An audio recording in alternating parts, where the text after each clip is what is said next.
नमस्कार, मैं हूं कुलदीप द्विवेदी और आप देख रहे हैं वन इंडिया हिंदी। इन दिनों देश में कई चर्चाएं। एक तो G20 हो रहा है, इसके अलावा एक देश एक चुनाव की चर्चा है। वहीं दूसरी तरफ भारत बनाम इंडिया, इन दोनों नामों को लेकर के चर्चा है। अब ऐसे में सही सवालों और सही जवाब कहाँ मिलेंगे? सवाल तो हर मन में है, लेकिन उसका जवाब सिर्फ संविधान में छुपा हुआ है। क्योंकि भारत और इंडिया का नाम हो या फिर एक देश एक चुनाव, इसीलिए वन इंडिया आपके लिए संविधान विशेषज्ञ से इस बात के सारे सवालों के जवाब ढूंढेगा और वो ही बताएंगे कि आखिर ये जो दोनों परिस्थितियां इस वक्त देश में चर्चा में हैं, उनको लेकर के आखिर समाधान संविधान के अंदर कहाँ दिया गया है और उसको लेकर के क्या किया जा सकता है और सरकार के हाथ में क्या क्या है।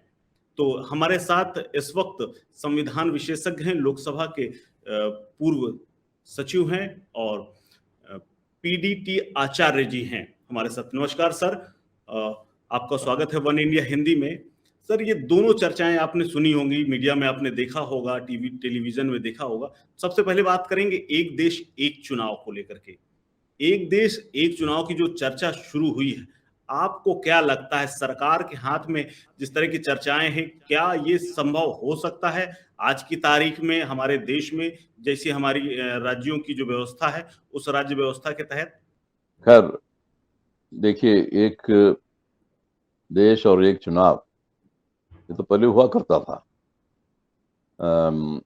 मेरे ख्याल से हाँ 52 से लेके 67 तक, 52 से 67 तक यहाँ पर ये चलता रहा है, क्योंकि पार्लियामेंट और असेंबली दोनों इकट्ठे शुरू हुए तो उसमें कोई दिक्कत ही नहीं थी। फिर 67 में जाके फिर दिक्कत आई, पार्लियामेंट जल्दी और असेंबलीज में फिर राजनीतिक अस्थिरता आई और असेंबलीज भंग हो गई और फिर पार्लियामेंट भी भंग हो गया। तो इस वजह से वो सारा जो साइकिल है वो ब्रेक हो गया। तो आगे जाके फिर उसको पूर्व स्थिति में लाना मुश्किल था, वो चलता रहा इस तरह से। फिर तो ये जो आइडिया है एक देश और एक चुनाव, ये कोई नई आइडिया नहीं है। ये पहले 2 दशक में ये तो चलता रहा है। फिर अब तो इसके लिए तो बड़ा मुश्किल पड़ेगा। कई प्रैक्टिकल डिफिकल्टीज इसमें है कि पार्लियामेंट का जो इलेक्शन है उसके साथ असेंबलीज का इलेक्शन करवाना है, तो असेंबलीज को डिसोल्व करना पड़ेगा। तो सारी असेंबलीज को डिसोल्व करना पड़ेगा अगर सारी असेंबलीज के इलेक्शंस करवाना है। अब असेंबलीज जो डिसोल्व होता है उसका पावर जो होता है वो तो स्टेट गवर्नमेंट में होता है। ये स्टेट गवर्नमेंट का पावर है, क्योंकि ये हमारा जो कंट्री है वो फेडरल कंट्री है। तो फेडरल सिस्टम में स्टेट के पास ये पावर होता है, सेंटर के पास नहीं है। तो सेंटर स्टेट को डायरेक्शन नहीं दे सकते कि आप डिसॉल्व कर लो, वो तो स्टेट गवर्नमेंट की डिस्क्रिप्शन पर होता है। वो डिसाइड करेंगे कि करना है कि नहीं करना है। तो उस हालत में मान लो 10 के करीब स्टेट जो जहां पर दूसरी पार्टी शासन कर रही है, चला रही है, तो वो तो जी मानेंगे नहीं। जी तो उससे तो जी पर्पस सर्व नहीं होगा, ये प्रॉब्लम है। और पता नहीं ये कमेटी जो बिठाई गई है वो कॉन्स्टिट्यूशन अमेंड करने की बातें करेंगे, लेकिन किस तरह के अमेंडमेंट्स? अगर आप अगर कोई अमेंडमेंट उसमें आप लाते हैं जिसके अंडर सेंट्रल गवर्नमेंट अगर स्टेट गवर्नमेंट को डायरेक्शन देते हैं कि आप रिजॉल्व करो, तो वो तो फिर फेडरलिज्म के खिलाफ होगा।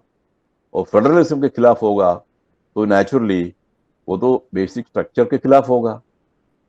तो उस हालत में तो पार्लियामेंट के जी, पास गैर संवैधानिक। वो पार्लियामेंट के पास वो पावर है नहीं, ये बात। तो ये दिक्कतें हैं इसमें। अच्छा, तो क्या सरकार इस समय मौजूदा स्थिति में क्या इस कंडीशन में है, ये इतना उनके पास अभी पावर है कि वो संविधान अगर संशोधन की कमेटी जो है वो अगर वो कोई रिपोर्ट देती है और ये स्थिति बनती है कि एक देश एक चुनाव कराने के लिए संविधान संशोधन किया जाए, तो क्या इस स्थिति में है? अभी आप पाते हैं कि वो संशोधन कर सकते हैं? क्योंकि 2/3 की जो बात होती है वो क्या है अभी? नहीं, वो असल में वो संविधान का संशोधन किसी भी वक्त किया जा सकता है अगर उनके पास मेजोरिटी है। जी तो लोकसभा में तो है ही, राज्यसभा में इनको तो वो 2/3 मेजोरिटी है नहीं, लेकिन दूसरी पार्टीज जो है जिनको सपोर्ट करते हैं वो तो हर हालत में इनके सपोर्ट करेंगे। तो मेरे ख्याल से इनको वो सपोर्ट बना सकते हैं अगर चाहे तो। कि कई सरकारें जब हटाई जाएंगी और जब नई सरकारें अगर एक साथ कराया जाएगा तो इतना बड़ा स्ट्रक्चर, जो हमारे यहाँ अभी तो हर साल में एक एक दो दो चुनाव हो जाते हैं, लेकिन क्या इतना बड़ा इंफ्रास्ट्रक्चर, ये क्या इतना बड़ा चुनाव आयोग के पास इतना वर्कफोर्स और ये सारी चीजें संभव हो पाएंगी क्या? क्योंकि वो तो जब सिस्टम, जब शुरू में जब आप आजादी के बाद की बात जो आपने कही कि एक देश एक चुनाव था, उस वक्त तो सिस्टम समझ में आता है कि धीरे धीरे था, लेकिन आज तो बहुत बड़ी पॉपुलेशन है, बहुत ज्यादा मैकेनिज्म लगेगा। क्या ये चीजें प्रैक्टिकल अगर बात की जाए तो क्या ये प्रैक्टिकली पॉसिबल है क्या ये? देखिए, इलेक्शन कमीशन जो चुनाव कराता है, इलेक्शन कमीशन के पास अपना कोई साधन, अपना कोई मशीनरी तो है नहीं। वो तो स्टेट की मशीनरी पर डिपेंड करते हैं। लेकिन इलेक्शन कमीशन, वो कानून के अंदर ये प्रावधान है कि जब जब भी इलेक्शन कमीशन मांगते हैं, वो सारी जो मैन पावर वगैरह वगैरह उनको देना है, वो स्टेट गवर्नमेंट्स का दायित्व है, वो है। इसलिए वो मैन पावर वगैरह का जो प्रॉब्लम है वो तो नहीं होगा।